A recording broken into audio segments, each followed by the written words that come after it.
Here's a quick tutorial on how to create this type of mineral object in Houdini. I developed this technique for a personal project called Minerals in Houdini, and to be honest, I was hesitating of creating a tutorial about this because it's really very simple. In this project, I created different types of minerals. The one that I'm going to show you on this tutorial is the simplest one. The other minerals have more of a fractal development. If you find this interesting, I will consider making a second tutorial about this, where I would go through one of the other more complex minerals. Let's get started. So first thing we need to do is create a geonode as usual. And we'll set up our seed object, the object that we're going to replicate as a box. And I like to work with kind of a realistic type of units. So I'm gonna say something like this. I want it to be kind of stretched out. And this is going to be the object that we're going to replicate, and it makes sense for us to make sure that this object is as complete as possible. So we can go ahead and give it some normals. We can also go ahead and give it some UVs.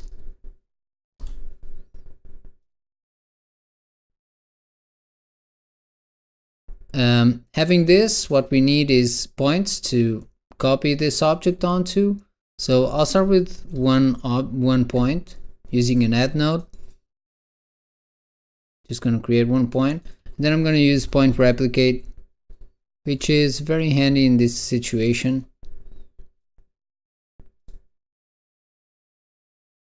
Let's say we'll start with 64 points. And let's keep it small. Let's go to the shape. Let's say that the size is going to be small.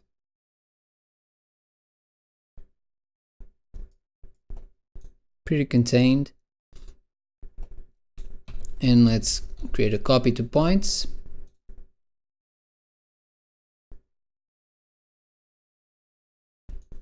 Okay, so we have something. Now, the most important thing we're gonna be needing is to create some variation on these types of objects. This already gives us something, but if we want to make this more interesting, we really need to add some variation in terms of the size of the piece, the proportions of the piece, maybe some rotation to the piece. So let's see how we can go about and do that. So one way I like to create some randomness is by making sure that the points already have some kind of attribute that I can use on a copy stamp. So I'll just create a point wrangle, PW, to create a point wrangle. And this is a very basic piece of code. So I'm just going to create a new float attribute. I'm going to call it my ID, and I'm going to say that this attribute is just going to be equal to my ptnum. Okay, so now we can check that our object will have that extra attribute, my ID. Next, we'll create our copy stamp. Exactly the same connections, and here on my copy stamp, you'll notice that we have a lot more options. I'm going to go to stamp inputs, and on attribute stamp, I'm going to make sure I get my ID for each point. I don't need this anymore. And now what I can do is I can use this attribute, which is different for each point, and make sure that each point will have a different size. Will generate a different size of box, a different rotation, etc. The way we do that is using the random expression and using my ID as a seed. Another thing you can do is make sure to include some other attribute, some other variable like the frame, and that way as whenever you change your frame, you get a different result from this system. Let's start with that. Maybe we can come here to the point replicate, which is the first place where we have a seed. And as you can see, we can already generate a lot of different variations with just playing with the seed. So if we connect here the frame to the seed, I'm just gonna type $F. So every time I change my frame, my variable is changing, the seed is changing, and so we get a different organization and distribution of the points. Another thing we can do is go to the box. Now, picking up on that my ID and the stamping effect, I'm going to go to the box, and the first attribute that I want to control is the height of the box. Let's say I want the boxes to vary between 0.1 and 0.3. The way I can do that is by doing a fit 01. And what I want to fit is fit the random number that I'm going to be generating with the rand function, using as a seed my the stamping variable. The stamp from copy 1, referring to the attribute my ID, and I'm also going to include, I'm gonna add the frame to this as well. And also a good idea is to also always add a random number, to make sure that if you're going to be using several randoms, then you have variation between them. And this is going to be generating a number from 0 to 1, and I want my variations to go from 0.1 to 0.2. So I'm going to say 0.1 to 0.2, close parenthesis.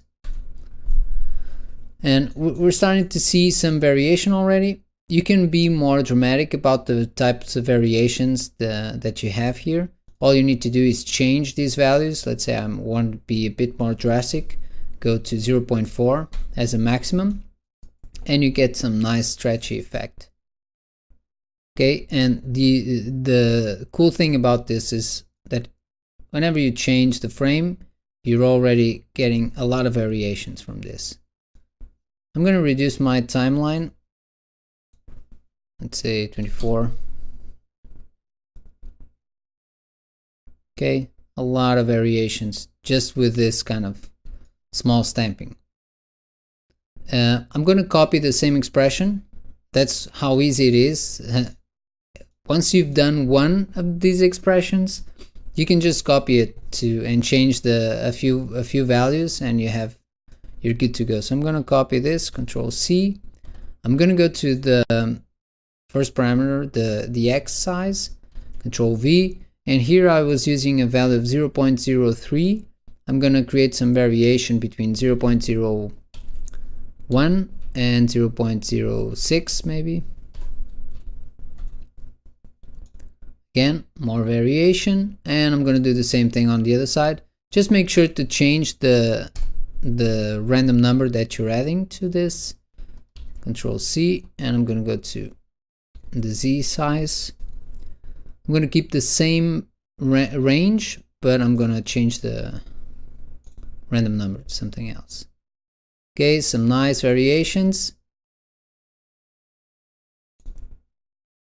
and a lot of randomness. Easy. Next, maybe add some rotation to some random rotation if you want. I think it works really well with this orthogonal orientation, but it might be interesting to add some variation to the rotation as well. So what I'm gonna do is after both these operations, I'm gonna introduce a transform, and this transform is just going to be in order to be able to randomly rotate in the y-axis. I'm going to use again, I'm going to paste again the same expression, Control V. This time the variation is going to be between minus 90 degrees and plus 90 degrees.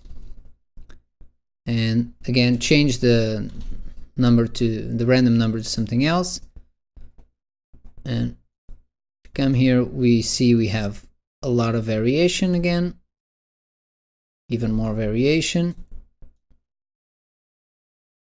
And you can apply the same system to whatever you want. In my case, I used it not only for the shape of the box and the orientation of the box, but also for the size of the size of this shape that I'm using in the point replicate. So instead of having a fixed size of 0.1, 0.1, 0.1, I was playing with these values the same way that I'm playing with these values. So it's the same thing, you just paste the same expression and just change the range and the random number that you're adding to this. So let's say from 0.05 to 0.2, and I'm going to copy this expression. I'm going to copy this expression and apply it to everything, just making sure I change the random number that I'm using.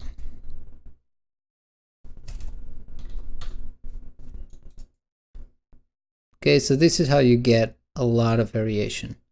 I was also using it on the number of points that I'm replicating, on the quantity.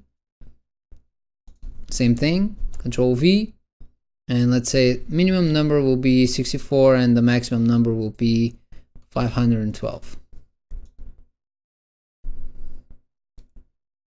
Maybe here on this shape I'm gonna be a bit more, allow it to stretch a bit more on the y-axis, maybe even more.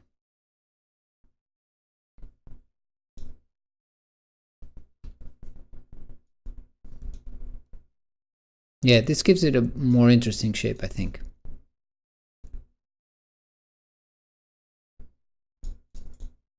And you can play with this as much as you want. As you can see, all you need to know is basically this expression. As long as you know how to generate this expression, making use of the attribute that we created, then you can, the possibilities are endless.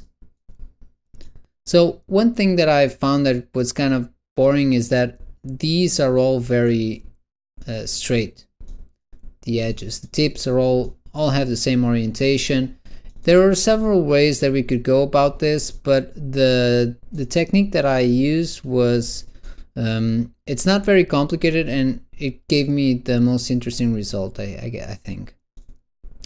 And that basically just consisted of going through each connected piece, each of these pieces, and just cut the top and the bottom in a random direction. First we need a for each loop, going to go over each connected piece. And then I'm gonna isolate 2 points of each one of these pieces, one from the top and one from the bottom. Let's first isolate one of these. So I'll apply a blast. I'll first have a look at the numbers, point numbers. I'm going to keep 0 and 4. 0 and 4. And that way I only have one point on the bottom and 1 point on the top. Next thing is I want to make sure that each point has a different normal. Both normals should be pointing up with a slight deviation. So for that I need to create a new point per angle, and I'm going to use a sample direction cone. And the sample direction cone function uses a vector 2 to sample a random direction. So I'll first create a vector 2 called my hue, and I'll use random ptnum plus a random point. Then I'll make sure that my normal is going to be equal to sample direction cone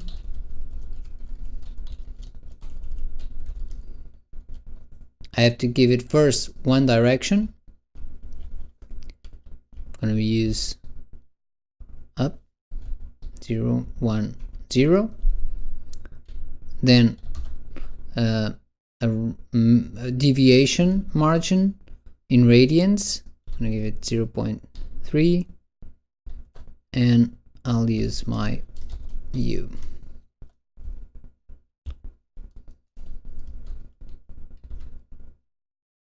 And we should see. Okay, so here are our new normals, pointing up with a slight deviation. Perfect. Let's create our Boolean object. It's going to be a box. Remember, this box is going to be aligned, its z-axis is going to align to this normal. So I'll first create something 0.2, 0.2, 0.05, maybe 0.1, something like this. You can use cubic proportions. The important thing is to make sure that this is wider than your piece. Otherwise, it's not going to cut the whole thing. That might be an interesting effect as well, but just in case. The other thing is that since we're going to be using this to cut the other object, which already has some UVs, we can also go ahead and just apply some UVs to this piece and this, and then we can, that way we make sure that everything has some nice UVs. Okay, nice UVs. And now we can just go ahead and copy the points. These are the points, and this is the piece that I want to copy. Okay, this is what we're going to be using for our Boolean. And now we're going to paste the Boolean.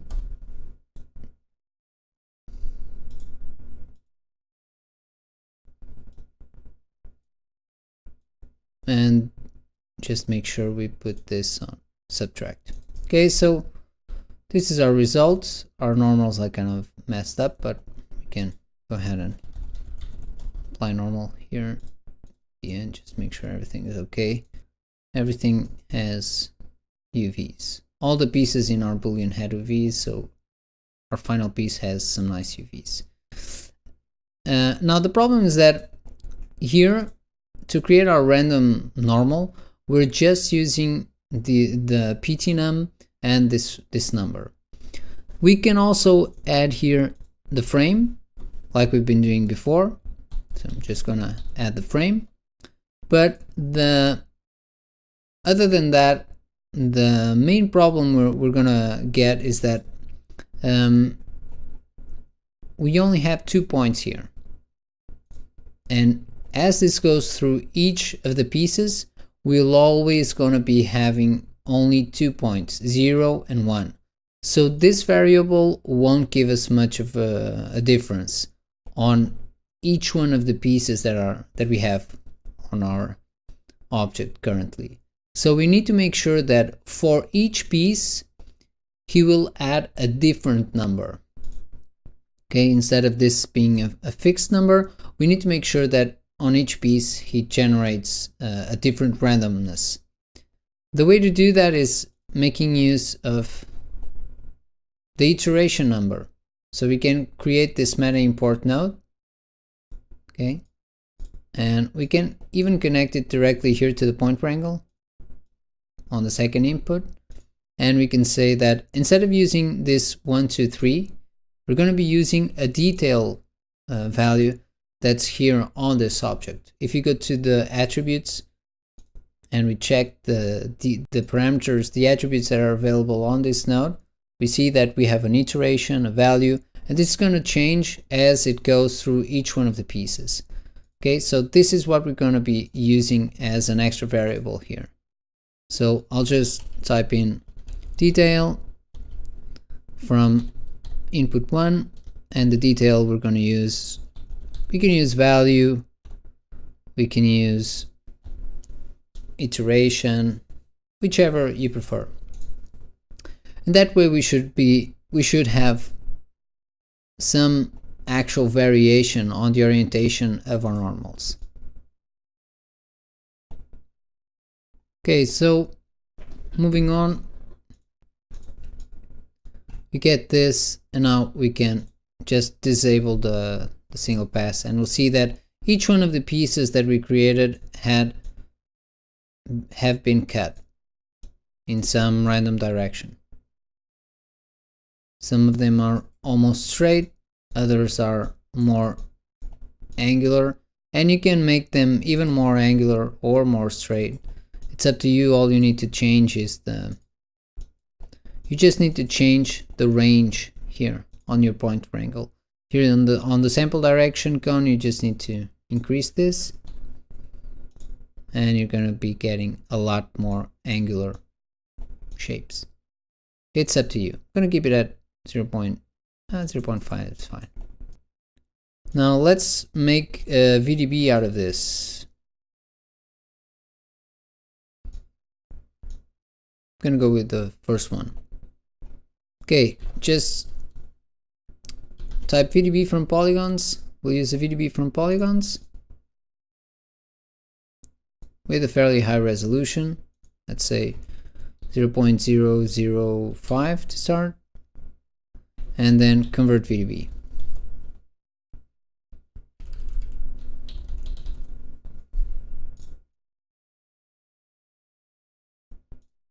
Polygons. Yeah, we need more resolution. Bring this down. 0.02. Looks good. And the other thing is, if you don't want to go overboard with the resolution, this right now it's really high, but if you want to keep it fairly low resolution but have a bit more, add a bit more sharpness to this, you can always use array.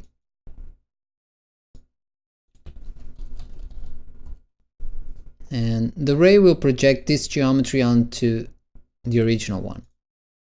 Okay, I'm gonna use this one. This is the geometry that I want to project, and here I had to put where I want to project it to.